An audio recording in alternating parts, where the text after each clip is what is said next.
and not only enabled them, but inspired them to make a forceful and manful defense of their God-given liberty. You are listening to And If Love Remains, a unique show spotlighting people, ideas, science, culture, and art. Your host, Mike Lovett. You got that right, Rachel. This is Mike Levitt. You are listening to That Podcast in the Sky, And If Love Remains. And I've got teacher, mentor, scholar, constitutional attorney, author, friend of the program, great friend of mine, the Lion of Liberty himself, Dr. Joey Wolverton. Hey, welcome back to the show, man. Hey, Mike, man, I wish I was the kind of person that could like embrace that Lion of Liberty thing. I couldn't do it, but I wish I could. It was like, I don't know if you know who Jack Hunter is. I don't. He used to have a podcast and he used to be pretty popular. He kind of like got out of it now and he's doing other things, but he used to call himself the Southern Avenger. And I was like, dude, that's such a cool name, but I could never call myself like Lion of Liberty, although that's a dope name, but I could never pull it off. I would feel that like little bit of twinge of, that little cringe at the beginning, like, well, I will call you that and I will, you can do it. Put it in I'll other accept it for you. How about that? Yeah, exactly. Put it in other people's mouths. It's much easier. Right. Like never give yourself your own nickname kind of thing. That's right. It's funny. Like, it is interesting. We were talking this about a little bit about it off air about what a great teacher you are. And I say that, like, I know you're, humble about it and stuff, but it is true. You are a really good teacher. And one of the things that you do is you do teach unique things that nobody hears about. And, I had this thought in my mind, and maybe we can kind of tie the two together a little bit. It's so easy, I think, in today's society for us to get caught up in like what's happening in the world, what's happening in Washington, what's happening in Ukraine, really things that we have little or no control over. If we really think about it, and yeah, they're fascinating and we probably should have a good understanding of what's happening, but it's kind of tough to find that balance between like being principled. You're always principled, but trying to find that balance of like figuring out what's out going on in the world by having it while having a good attitude about, what you can control. Mm-hmm. Does that make sense? Absolutely. For me, that is one of the things that I slip into it too easily is becoming sort of a political commentator. Yeah. And I don't like that role for a couple of reasons. Number one, that's not who I am. But also, number two is I don't think any of that is valuable. I don't think that we're ever going to move the needle back toward liberty by being pundits. I don't think that's ever going to happen. And so I remember the quotation from Thomas Jefferson when he's like, I've stopped reading newspapers and I just read Sallust and Tacitus now. Because he's like, the same things get talked about, but they're much better writers. Right. And so to me, that's exactly what I've decided to do, is to return to my particular strength, which is teaching principles that are timeless from sources that have been forgotten. And it is the only area of my professional life that I've ever really seen miracles, that I've ever really seen success that buoys you, that propels you on to the next thing, is when I do that. When I deviate, when I start drifting out of that lane, I start forgetting of the success in that lane. And I forget that these are things that nobody else teaches. And I do have that, I don't know, that Quaker mentality of, I don't want to brag on myself. And I don't think it is, because anybody who had I do have a talent for teaching, and I know that, and I don't deny that, because that would be, ingratitude to God. But I also recognize that the message is more important than the messenger. And Right. these lessons from the men who inspired the founding fathers, nobody talks about it. And so, I mean, you could take a PhD in American history and never discuss Cato's letters or Algernon Sidney or Cesare Beccaria, and that's a shame because those are the principles, the men, the books that developed within our founding fathers the concept that they had of liberty, how it dies, and how you can protect it. Mm-hmm. And so that's what I want to do. And the hope is that by staying in my lane, I can find those people who will be inspired by that message. And it relieves from me that sort of uncomfortable sense of being like a personality. Right. You know, It's I some don't have an interest in that at all. Yeah, it's interesting. Sometimes, like I think, um, much like the Bible, i- a lot of people really enjoy and love the King James version. It's a beautiful, the language and all that stuff. Right. And yet, a lot of meaning can be lost because it is archaic. It is different than how we speak. Yeah. And I wonder if you feel a lot of the stuff that you teach, you feel more as like a modern interpreter, where you're able to uh, take the language, take the the the substance of what they're writing about, and go, okay, this is what they're talking about. Yeah, I I think mean, is it? yeah, that's a really good point because that was something that I did and then stopped doing. In other words, when I first started, for example, the TikTok channel that I have, I haven't used it in several months, but when I first started it, I would tell a story from history, maybe a quotation, and then explain it a little bit. Mm-hmm. And I got away from that. Then I got away and I became, I don't know, something other. And I would just read this quotation and then just say, you guys know what I'm talking about. Well, no, I don't, and Right. rather than do that and sort of try to be cheeky and be, like, I don't know, a little bit, I honestly feel it was a little bit contentious. The idea being, ooh, I can attack this or that politician by saying something clever. The idea now is to do exactly what you say because that therein lies the success of that, and therein lies the hope of those things being used by a rising generation to restore that which has been lost. And the idea being, okay, here's what so and so said, here's what it means the way we would interpret it today, and not necessarily insist on an application for it, not necessarily say, here's how you should apply this, but say, here's what they said, here's how we, if we were saying it today, here's how it would be now, however you apply it is up to you. And it Right. really is because it could have, thousands of applications depending on who the listener is and how the listener negotiates the information with everything else that he knows. And so, yeah, I mean, it seems weird to say out loud that I stopped doing that because there's no good excuse for it. But now having this sort of renaissance of, okay, that's what I do. I take these certain lessons that no one teaches, and I teach them in a way that enables people to understand them. And Yeah. that's it. That's all I do, and that's all I want to do. What and we've talked about this. It's interesting.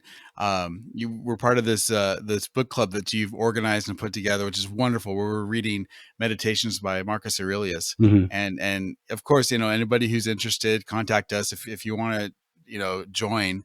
Yeah. It is a fantastic. It's been, oh man, the dialogue that goes on between the group members is just priceless, literally priceless. Yeah. Um, and but what I wanted to say um is I forgot. I was just got caught up in the moment of how awesome that book club is. Well, it is. I mean, that book club, honestly, what you were there when we were like just thinking of, I thought, Yeah. oh, we should do this and kind of deciding what to do. And that book club has literally helped me so much because like you were saying, the discussions that we end up having, there's, I don't know, regulars of us. What are there, like 9, Yeah, 10? something I like don't know, that. Yeah. regulars. And man, the insights I get from people are so astounding to me because I'm like, why didn't I think of that? Which I'm happy to have that experience. I'd rather have the experience of why didn't I think about that to I'm not getting anything out of this. And Yeah. so just yesterday when we had it yesterday, there were so many things that people pointed out that I was just like, yep, didn't even think about that. Yep. And I write them down and I genuinely do try to like, just try to implement those teachings and that inspiration that I feel every week, really try to make it something that I use in life other than just being something interesting that I listen to. Right. And what I'm excited about, it's another, I'm going to call it like a resource book in the same way like the Bible is a resource Mhm. book, or, in other words, it's something that you can go back to and Mhm. always find more.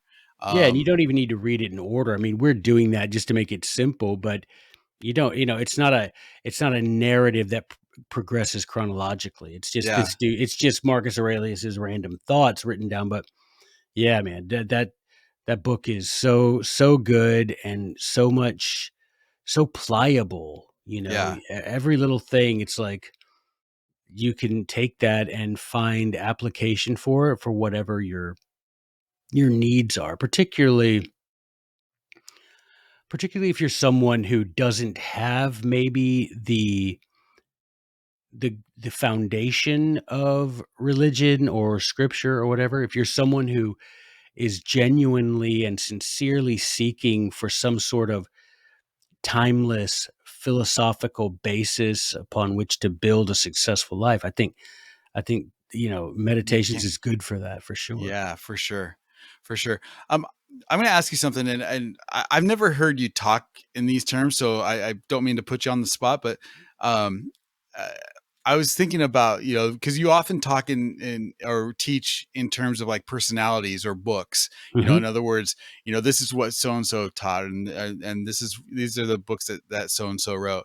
Right. Um, I'm curious if you were to distill maybe a few, not comprehensive, but a few of the principles that um, come out that are like bright shining lights, and maybe are repeatable in all of these great works that you teach.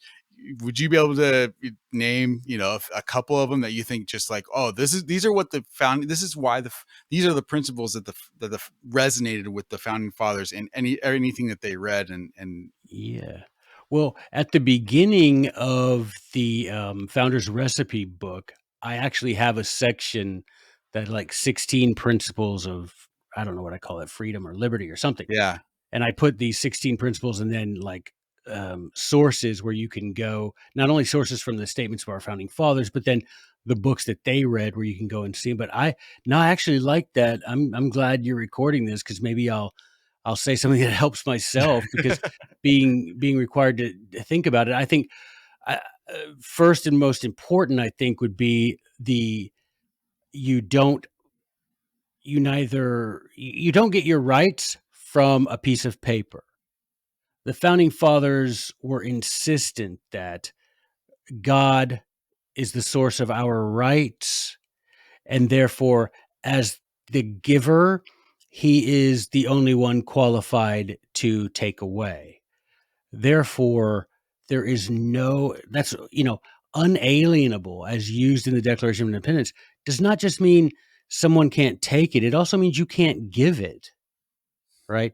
People often interpret that unalienable. You can't take this. No, it also means you can't give it away. Hmm. So I think that's the thing, that the source of right is God, not the Constitution or any other piece of paper. I think second of all would be government exists for one reason and one reason only, and that is to make the governed freer. And if government ceases to act in the benefit of the governed, then the governed are duty bound to form a new government that does perform the one and only object of its existence, which is to make you freer. So that's the second thing. Yeah. The third thing, I guess, would be consent of the governed is and this is related, of course, but consent of the governed is the only legitimate basis for government. Um, I would say they would also say that property, the protection of property, the ownership of property is paramount Mm-hmm. in a self-governing society. That if you do not own property, there are certain virtues and certain qualities and certain principles that would not occur to you otherwise. Oh yeah. That man is endowed by nature with an absolute right of protecting his life, his liberty, and his property. That right is absolute. That any individual magistrate, what we might call politician, any office holder who exceeds who goes beyond the boundaries of his authority as established by the people, then that person ceases to actually function as in that office and becomes just a regular person and should be treated as such. So if you're Yeah. if you're a Supreme Court justice and you decide you're going to rewrite a law, then that's not a law, and you're not a justice anymore. Right. That every act of a magistrate, an office holder, that goes beyond the limits of their authority, that the people have an absolute right to consider that act null, void, and of no legal effect. That it is as if they had not spoken if that which they speak goes beyond their their their power as expressed either by the people or by the people in a written document. Right. So a governor has no right to shut down a church for any No, reason. no, no right. Okay. Just want to make sure of that. And a couple of things like tyrants, who tyrant comes from the Etruscan word tyrannos, which was a title they would give to a mistress, to someone with whom a man has an extramarital affair. And the reason tyrannos came down to tyrant is because it's basically a person who takes to himself the rights Oh, belonging to another. So in the case wow. of a mistress, That's it's a pretty woman sophisticated. who is taking love and affection from a man when that love and affection rightly belongs to his wife. And so that word, that Etruscan, which goes, older than Latin, that word comes down to us, and we tyrannos, and we call it tyrant, and it just means someone who takes authority that is not rightfully their own. And so our founding fathers, from you can read it right through the stream of everything they all the philosophy and history from which they drank. Tyrants are the enemy of the people, and against tyranny, every man is a soldier. That is repeated everything from Cicero to Algernon Sidney. Right. And that people have an obligation to dispose of tyrants, and that no man, all men are equal, all men are born equal, and no man obtains authority over another man to bind the actions of that other man except through consent or force. So if you do not consent, then by default, that's force. And force, any time a tyrant or any man who is your equal attempts to force you to Mm-hmm. obey his will and to supplant your own with his will, then you are not only right to ignore that, but you you have an obligation to do so. Yeah. And that for there to be tyranny, there must be obedience. That no man becomes a tyrant unless people obey him.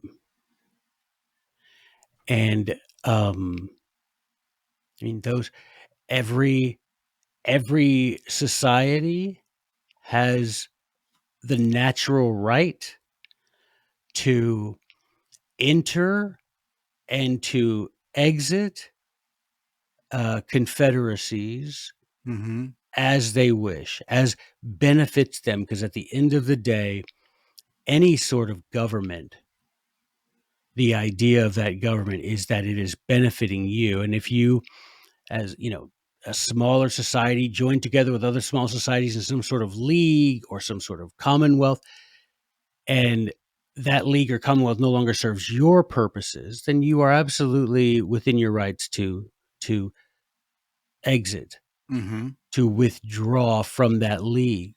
That really ultimately is the nature of liberty, isn't it? It's not Yeah, the nature to join; it's the nature to leave. Like if I right. mean Yeah, both, you but it's can. really the bottom line is if I can't leave, then I'm really not free. Well, that's the thing. Ultimately, if you come together in a league with other republics, for example, and you decide that the leadership that we have established to sort of make decisions for the league is now those decisions are putting my particular republic at a disadvantage to others, then you have an obligation to withdraw. You have an obligation to the citizens of your republic to withdraw from that league, that confederation. You have to do that. Because if you cannot, then two things. Number one, you as the magistrate, the politician, or whatever that made the decision to join the league, you're responsible then to your people for any abuses committed by the league. And the second thing is, you know, you it will be you suborning fraud or coercion. And the moment you do that, then you cease to be whatever you cease to legally occupy whatever office it is to which you were elected. Yeah.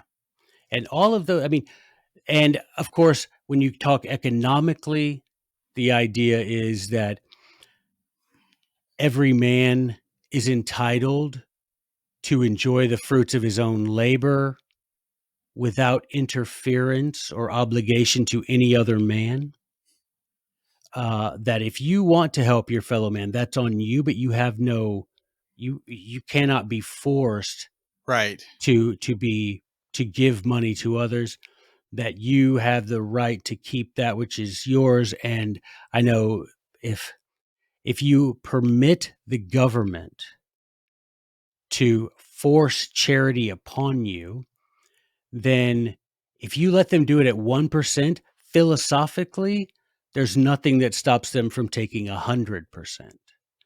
Because what you're saying is, okay, I agree that there's some need for the government to take my money by force. I'm not Right. going to fight them, but I know it's forcible because if I do fight them, I go to prison. Right. Right. So it is by force. It's not consent. But you say, I'm not going to put up the fight. Like if the guy, assaults you with a gun at the ATM and says, take $300 out, just because you do it doesn't mean you've consented to it. Right. Right. Because you're doing it under duress. And so, but a lot of the thinkers, Trenchard and Gordon, Sidney Locke, a lot of these guys said that if you stipulate to governments forcibly taking any even small percentage of your property, the fruits of your labor from you, then philosophically, all that government would have to do is two things. Number one, come up with a reason, a at least superficially justifiable reason to take more of your money. And once it does that, it has to have the force sufficient to coerce you into obedience. Right. And so that's another thing. The founding fathers, I mean, you have someone like Samuel Adams who they ask, why do you care? This tax is nothing.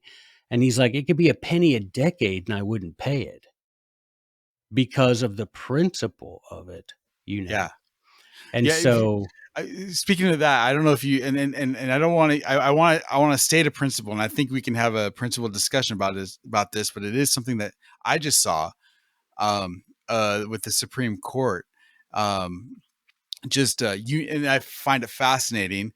Again, this proves that every government judge is a bribed judge, but unanimously decided that it was okay for the IRS to go to third parties and to summon information without your knowledge, and nobody has to tell you. So, for example, if you're a business owner and the IRS suspects or has some inkling needs your money for whatever reason, and they always need your money, they can go to Bank of America where you bank at, and they could summon all your bank statements, compare them to your income, and you're none the wiser that ever happened. mhm. How would the founders? I'm trying to think principally here. How would the founders treat those people, those judges that unanimously decided in favor of the government to do that?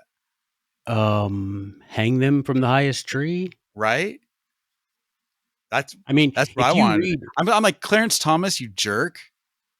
Like, oh, there's no, they're but all Mike, you have to they're understand this position that we're in as a country. First of all, we've allowed it.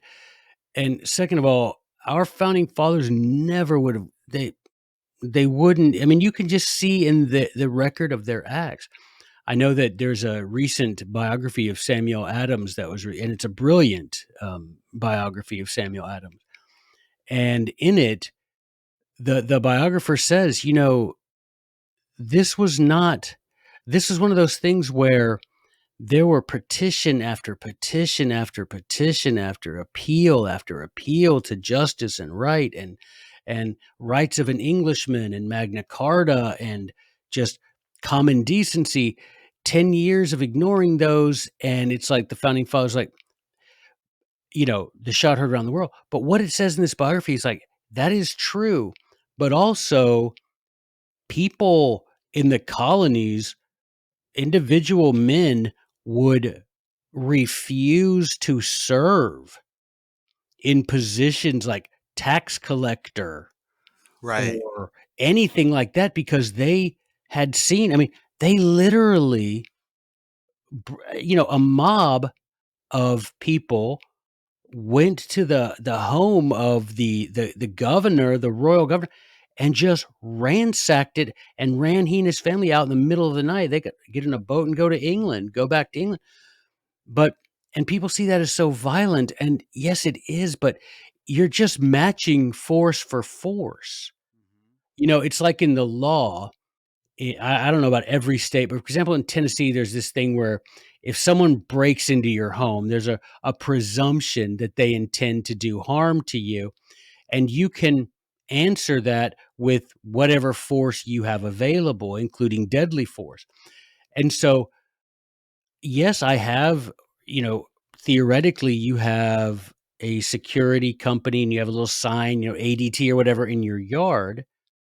But if someone takes it upon themselves to, trespass beyond that and try to get in your house, is it violent to shoot the thief? Yes. Is it justifiable? Also, yes. And so our founding fathers, they would hang effigies. They would go to I mean, you literally, Mike, if you read the history, they would watch. They would have young men, watch and see what route, these tax collectors or stamp officers or whatever, whatever route they would walk from home to their office, and then they would plan to hang effigies that looked like that person from trees on that route, so that that guy going to work would be like, "Oh, no." Right. And when you do that, when you consistently back that up, then people learn the lesson, and the lesson was, yeah, we're not gonna serve in the IRS, because serving the IRS gets makes your life a living hell. But as it is now, what what are we gonna do? What's Right. anybody gonna do about that Supreme Court I mean, ruling? What's you do everything that I just did. Shake your fist and say you're a jerk, which Yeah, does nothing. right, which and it does nothing, exactly. And the the hope that I have is like, it's Sydney James Harrington. If you haven't read Oceana, man, do yourself a solid. Read James Harrington's Oceana. He's a guy not known at all anymore, but he essentially gave his life for the things he wrote in Oceana, because he was locked up in the tower and went insane because of their mistreatment of him. Never recovered his sanity after that. Lost his family because of it. But something that he says, something that Sydney says, is that the hope, what if you find yourself, if you look around and you find yourself governed by tyrants, the hope of restoration of liberty lies in a rising generation of young people who have taught to them the principles upon which the original Constitution was founded, right? Mercy Otis Warren, an American lady, obviously the author of the first account of the American War for Independence. She said, she's like, if we can get and she said, young men, if we can get our young men to read Sidney and Harrington, then those young men will not. And she said that's ultimately why the War for Independence was successful, because those young men and the founding fathers were young men in 1775. Those young men were trained and were inculcated with those principles taught by Sidney and Harrington, that here are the principles upon which free societies are based. And against anyone who would rob you of your liberty, that person is a public enemy, and you have every right to use force against that public enemy. And all my hope is that if we can get enough of our young people who are kept out of the government schools, and who not just homeschool, because I don't know about you. I mean, you're a homeschool dad, and I teach lots of homeschool people, and I see too much school and not enough home in homeschooling. They just basically take school and bring it home. That's better than nothing, but that's not the idea. The idea is bring them out of there so you can teach them the things that were taught to generations past, that made them the men and women that they were. And so ultimately, how do we get rid of the IRS? How do we get rid of, the oligarchy of the Supreme Court?